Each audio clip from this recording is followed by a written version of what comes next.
სახელითა მამისათა და ძისათა და სულისაწმინდისათა. არ შეიძლება იყოს ქრისტიანი პასიური და ინიციატივის არ მქონე. არ შეიძლება იყო ქრისტიანი და არ გზნობდე პასუხისგებლობას ეკლესიის წინაშე, ერის წინაშე, ღვთის წინაშე. არ შეიძლება იყო ქრისტიანი და ფიქრობდე რომ უნიჭო ხარ. ამიტომ პასუხი არ მოგეთხოვება არაფერზე. რა თქმა უნდა, უკიდურესობები არსებობს, როცა ადამიანი ამ ყველაფერზე ფიქრობს და ნაყოფად იღებს ამბიციებს. ამბიციური ხდება. ან კიდე მეორე უკიდურესობა, როცა ადამიანი თვლის, რომ თავდაბლობა არის ის, რომ არაფერიც არ არის და საერთოდ ინიციატივა ხდება. რაც გინდა ის მომხდარა ქვაქვაზე ადარჩენილა. შენ არ გეხება, შენ რა შეგიძლია მეტი. გარდა იმისა, რომ შენთვის იყო, არაფერი არ შეგიძლია. უნიჭო ხარ. ანუ ეს ორივე უკიდურესობა არის და ადამიანი უნდა იყოს ქრისტიანის შუაში. ჩვენ უნდა გაცნობიერებული გქონდეს ჩვენი პასუხისგებლობა და ჩვენი შესაძლებლობების მიხედვით, რაც ღმერთმა მოგცა, იმის მიხედვით ცხოვრობდეთ როგორც ქრისტიანები. და კიდევ ვიმეორებ, რომ არ არსებობს უნიჭო ქრისტიანი. იმიტომ რომ ნიჭი ეს არის ღვთისაგან მოცემული მადლი, რომელსაც პოტენციურად ვიღებთ მირონცხებაში და თუ ის ჩვენში არ ვითარდება, მხოლოდ და მხოლოდ იმის გამო, რომ ჩვენ აი პასიურ მდგომარეობაში ვართ გადასული, ან ისეთი ამბიციურები ვართ, რომ რაღაც პატარა წარმატება რო გქონდეს, იმ წამსვე თავში აგვივარდება. აი დღესაც ჩვენ თუ ამ კუთხით შევხედავთ, ლუკა მახარებელთან აღმოკითხულ უფლის სიტყვებს გარკვეულწილად საკუთარ თავს განვუკუთვნებთ და ვიფიქრებთ, რომ ეს ყველაფერი ჩვენ გვეხება. იმიტომ რომ ჩვენ ზუსტად ვართ ქრისტიანები, რომლებიც ისევე ვართ პასუხისგებლობით დატვირთულნი, როგორც საერთოდ ყველა ქრისტიანი და ყველა ადამიანი. სულეთია ის იყო პირველი საუკუნის თუ არის დღევანდელი. უფალი ესე ამბობს თავის მოწაფეებს ეუბნება, ანუ ჩვენ გვეუბნება. დაისხენით ესე გულთა თქვენთა. ანუ გულზე დაიდებით, ხო ასე ვთქვათ თანამედროვე ქართულად. რათა არა წინასწარ იწურთიდეთ, ანუ წინასწარ არ სრუნავდეთ, არ ნერვიულობდეთ, არ ფიქრობდეთ. რა სიტყვა მიუგოთ, რამე თუ მე მოგცეთ თქვენ პირი და სიბრძნე. ეს ნიშნავს იმას, რომ ეს სოფელი გულგრილი არასოდეს არ იქნება თქვენს მიმართ. თუ ეს სოფელი გულგრილია თქვენს მიმართ, ეგ მხოლოდ იმიტომ, რომ თქვენ გულგრილები ხართ ქრისტეს მიმართ. ხოლო თუ თქვენ ქრისტეს მიმართ გულგრილები არ ხართ, მაშინ ეს სოფელი არასოდეს იქნება გულგრილი თქვენს მიმართ, არც ეშმაკი რა თქმა უნდა. და ამიტომ ყოველთვის მოგიწევთ მოწმობა, მოწამეობრივი სულით, რომ ქრისტე არის ღმერთი. და ამიტომაც აი ეს საფიქრელი თუ რა პასუხი მიუგო და რა ვთქვა, ეს ყოველთვის და ანუ მარტო თქმაში არ არის საქმე. ანუ ჩემი ცხოვრების წესით რომ უნდა დავამოწმო და თუ საჭიროა ვთქვა კიდევაც, ეს არის ყველა ქრისტიანის ხვედრი, კიდევ ერთხელ მიმეორებ, იმ შემთხვევის გარდა, როდესაც ადამიანი თავად არის პასიური და თავად ეგუება იმას, რომ უღმერთობა ბატონობს გარშემო და ამიტომ არ ხდება მასში იმ ნიჭების გაცოცხლება, რომელიც ღმერთმა მას მისცა. ხოლო თუ ადამიანი ამას სწორად იფიქრებს და სწორად დაინახავს, უფალი გვანუგეშებს, ნუგეში სიტყვებია ეს. როგორ უნდა დაამოწმოთ ჭეშმარიტება, ჩვენი საზრუნავი აღარ ხდება, რატომ? იმიტომ ჩვენ ხო ტაძარი უნდა ვიყოთ ამ შემთხვევაში ღვთისა. ჩვენში ხო ქრისტეს სული უნდა იყოს, ჩვენში ქრისტეს გონება უნდა იყოს. ხო, აბა პავლე მოციქული გონება, ჩვენ გონება ქრისტესი გვაქვს, ჩვენ სული ქრისტესი გვაქვს. რას ნიშნავს? ეს ნიშნავს იმას, რომ როგორც უფალი ამბობს, მე მოგცეთ თქვენ პირი და სიბრძნე, ჩვენი სიტყვა თანხვედრაში იქნება ქრისტეს სიტყვებისა. ეს არის აი ღვთისნების აღსრულებით, რო ცდილობს ადამიანმა იცხოვროს და მე ნელა მისი გული აქედან გამომდინარე იწმინდება, გული იწმინდება, როცა ჩვენ ღვთის ნებით ვცხოვრობთ და განწმენდილ გულში მკვიდრდება ღმერთი და ღვთებით ტაძარი ღვთისა. და ახლა როგორი ძალა ექნება ამას, რომელსა ვერ უძლონ წინა აღდგომად და სიტყვის გებად ყოველთა წინა აღდგომთან თქვენთან. ანუ თქვენი მოწინააღმდეგე, თქვენი დამარცხებელი არავინ იქნება. ანუ თქვენი სიტყვა იქნება ქრისტეს სიტყვა. თქვენ იქნებით ქრისტეს საქმის გამგზელებლები 21 საუკუნეში. და როგორც ქრისტეს სიტყვის დამარცხება იყო შეუძლებელი, მოციქულების სიტყვების დამარცხება იყო შეუძლებელი, ასევე თითოეული თქვენგანის სიტყვის დამარცხება იქნება შეუძლებელი. გესმით, ეს ძალიან მნიშვნელოვანია, იმიტომ რომ თქვენ საღვთო სიბრძნით აღჭურვილნი იქნებით და საღვთო ძალით. და სიბრძნეს და ძალაც თავად ღმერთია, რომელიც თქვენში ღიებს და საჭირო დროს ის თავის თავს ავლენს და თქვენ ხდებით როგორც თანამშრომელი, თანამუშაკი ღმერთის. ეხლა ვიღაცას რო არ ეგონოს, რომ ეს ვერ უძლონ წინააღმდეგობად და სიტყვისგებად ყველა იმას, ვისაც თქვენი წინააღმდეგობა სურს და წინააღმდეგობას ვერ გაგიწევენ, ვიღაცას არ ეგონოს, რომ ყველას დაიმორჩილებთ და მით უმეტეს, ესე იგი, მათ ფიზიკურ დამონებასაც შეძლებთ. ეს არ იგულისხმება. და ეს რომ არ გეგონოს, უფალი აგრძელებს და იყვნენ თქვენ მოძულებულ ყოველთაგან სახელისა ჩემისათვის. იყვნენ თქვენ მოძულებულ სახელისა ჩემისათვის. აი ეს რომ თქვენ ქრისტიანები ძულთ ქრისტეს სახელის გამო, ეს ყოველთვის პირველსავე საუკუნეებში ასე იყო, თავად ქრისტესთან ასე იყო, მოციქულებთან ასე იყო. მთელი ეკლესიის ისტორია ეს არის და დღევანდელ დღესაც ეს არის, მაგრამ რაც რო გადის, უფრო და უფრო გამძაფრდება. უფრო და უფრო გამძაფრდება, ხო ვიცი წინასწარმეტყველება, რომ როდესაც ანტიქრისტე მოვა, მის ლეგიტიმაციას ხელს შეუწყობენ სასულიერო პირებიც. აი ეს ჩვენდამი დამოკიდებულება, რომ ჩვენ ვძულ ვართ ამას ოფლის სულს, ეს მარტო გარედან აღარ არის, ეს შიგნითაც შემოდის. ყოველი ადამიანი, რომელიც ეკლესიას არ უფრთხილდება, ყოველი ადამიანი, რომელიც ეკლესიას არ, შენ თუ რას გინა ისქენი, ბოლოს და ბოლოს, მოდი ესე ვთქვათ, ხო? მაგრამ როდესაც შენ ეკლესიას შეურაცხყოფ, ამაზე იქით უკვე ბოროტება აღარ არსებობს. იმიტომ რომ იონე კროპერიც ამბობს, რომ ვიღაცა შეიძლება საშინლად ცოდავდეს, მაგრამ მალავს, რატომ? იმიტომ რომ ეკლესიას ჩირქი არ მოეცხოს. და ვიღაცა შეიძლება რაღაც შედარებით პატარა რაღაცას აკეთებს, მაგრამ არ მალავს, არ ედარდება, რომ ეკლესია ამით შეურაცხყოფელი აღმოჩნდება, ასეთი ადამიანიო ღვთის წინაშე გაცილებით უფრო დიდ ცოდვაში არის. აი ესეთი დრო მოდის, ამიტომ დიახაც ფრთხილად ვიყოთ და ის სული, რომელსაც სურს ქრისტეს სხეულის შეურაცხყოფა, ის სული მარტო ის სადღაც კი არ წავიდა ვიღაც გადამთიელთან. ის თითოეულ ჩვენგანთან მუშაობს, განსაკუთრებით სასულიერო პირებთან მუშაობს, მერე ერის ადამიანებთან. განსაკუთრებულად მუშაობს განათლებულ, თეოლოგიურად განათლებულ ადამიანებთან. ესეთი ადამიანები ჭირდება ეშმაკს, რომ როგორმე შიგნიდან დაარტყას ეკლესიას და შიგნიდან გატეხოს და დაარღვიოს. კონდეს სიბრძნე და სიფრთხილე. კიდე ბევრჯერ მithქვია, ეხლას გეუბნებით. ადამიანი, რომელიც ეკლესიის ავტორიტეტს არ უფრთხილდება, ვინც არ უნდა იყოს ის და რა იერარქიაში მყოფის და რა თეოლოგიური განათლებაც არ უნდა ქონდეს და რა სასწაულებსაც არ უნდა ახდენდეს და ასე შემდეგ, ეს ადამიანი არის მტერი ქრისტესი. ვინც ეკლესიას არ უფრთხილდება. ეხლა ამ სიტყვის განმტკიცება წმინდა წერილიდან ძალიან ბევრი ადგილი შემილია, უბრალოდ ახლა ამის დრო არ არის. თქვენ მოძულებული იქნებით, მაგრამ ნუ გეშინია გვაფრთხილებს უფალი, იმიტომ რომ მოთმინებითა თქვენითა მოიპოვნეთ სულნი თქვენი, უნდა მოითმინოთ. მოთმინებაში რა იგულისხმება? ნელთბილობა და რეაგირების არ ქონა და გულგრილობა კი არა. ქრისტიანული სიყვარულის შენარჩუნება უნდა შევძლოთ.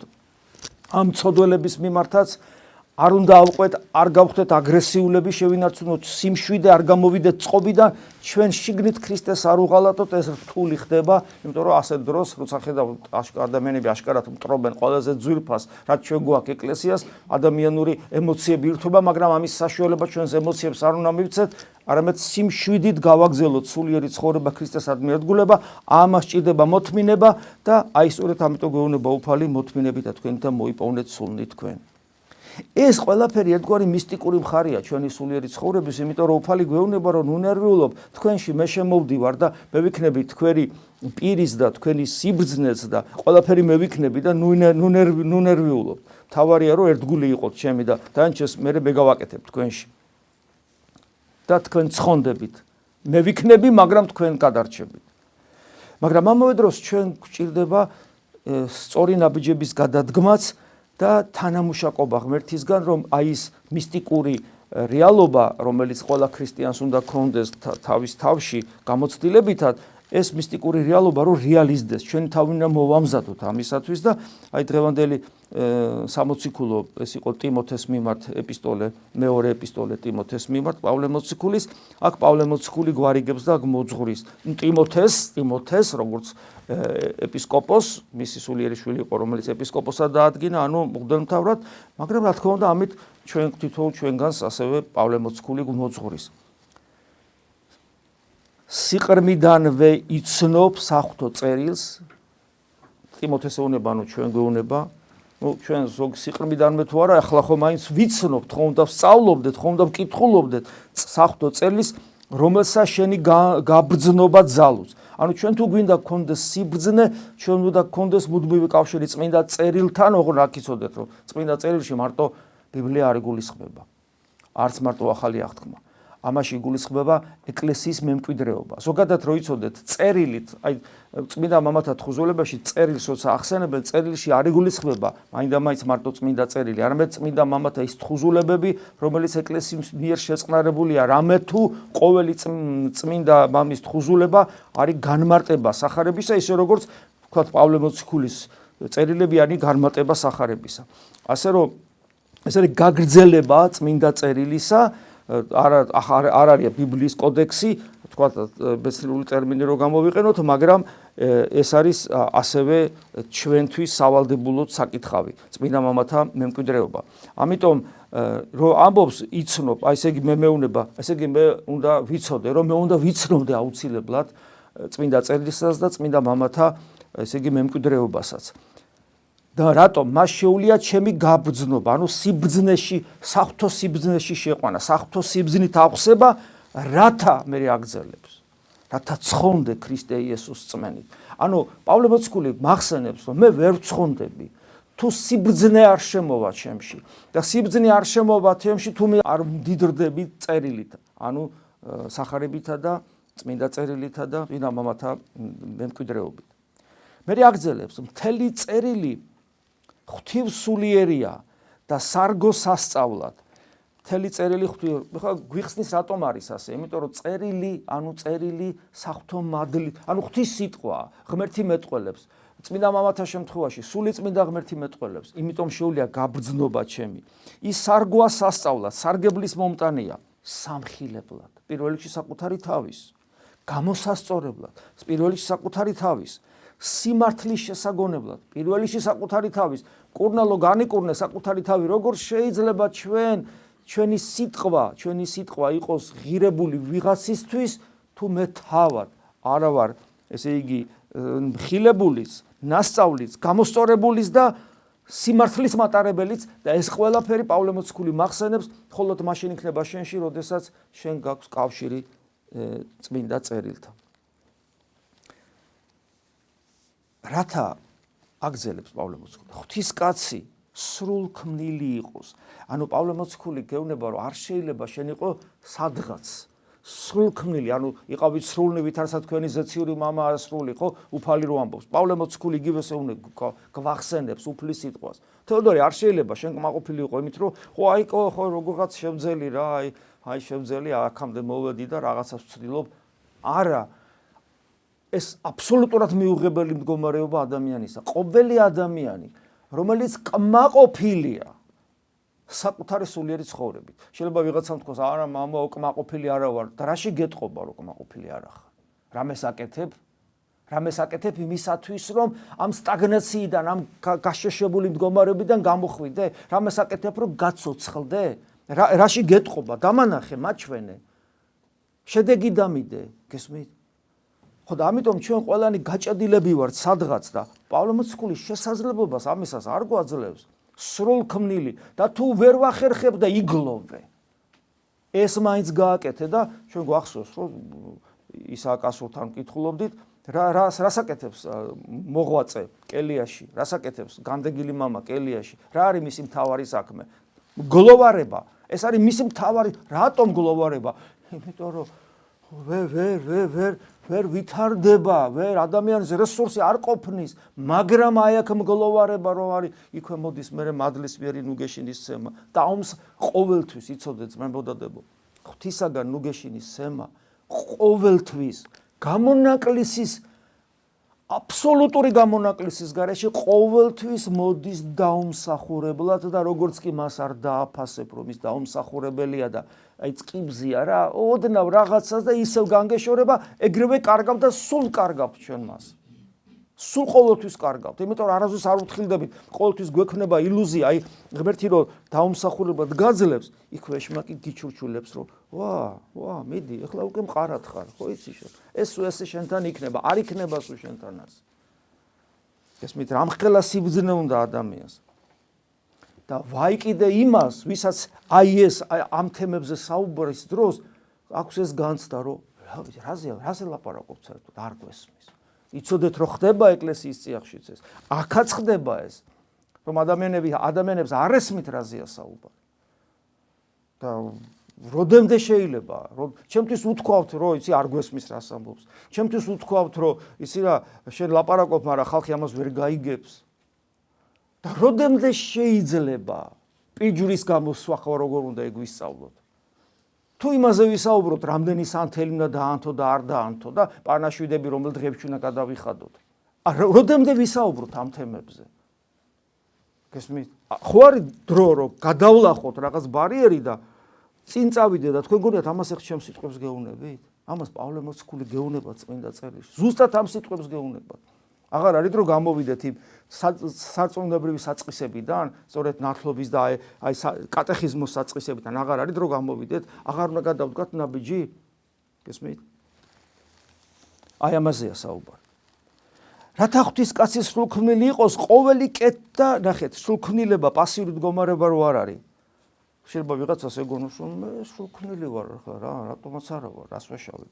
ყოველი კეთილი საქმის აღსასრულებლად ნახეთ აი საოცრებაა პავლე მოციქული ხო შეიძლება ეთქვას რომ სრულქმნილი იყოს ყოველი კეთილი საქმის აღსასრულებლად ამას ასე არ ამბობს პავლე მოციქული პავლე მოციქული ასე ამბობს ყოველი კეთილი საქმის აღსასრულებლად გამზადებული ამდო გეუნება რომ შენ არაფერს აღსრულების თავი არ აგა გამზადებული მაინც იყავი ეს ის ილუზია რო არ შეგექმნას რომ ხო კეთილ საქმებსაც ვაკეთებ მზად იყავი სულ მზაობა გქონდეს სულ ამრიგად მოგიწოდებთ ღვთისა და უფალ იესო ქრისტეს წინაშე თავისი გამოცხადებით და სასუფევლით რომ განიკითხავს ცოცხალთას და მკვდართას კვლავ მახსენებს ღვთის სახელით ქრისტეს სახელით ოღონ მახსენებს ისე რომ ცოტა შემარყიოს რომელიც თავისი სასუფევლით გამოცხადებით და ანუ თავის სამეფოთი რომლის შესვლაშიც ყოველთვის ვარჯიშობთ ყოველი წირვის დროს კურთხეულარს სამეფო მამისა ძისა და სულისაწმინდისა წირვა ასე იწყება მეუფება სამეფოა ხო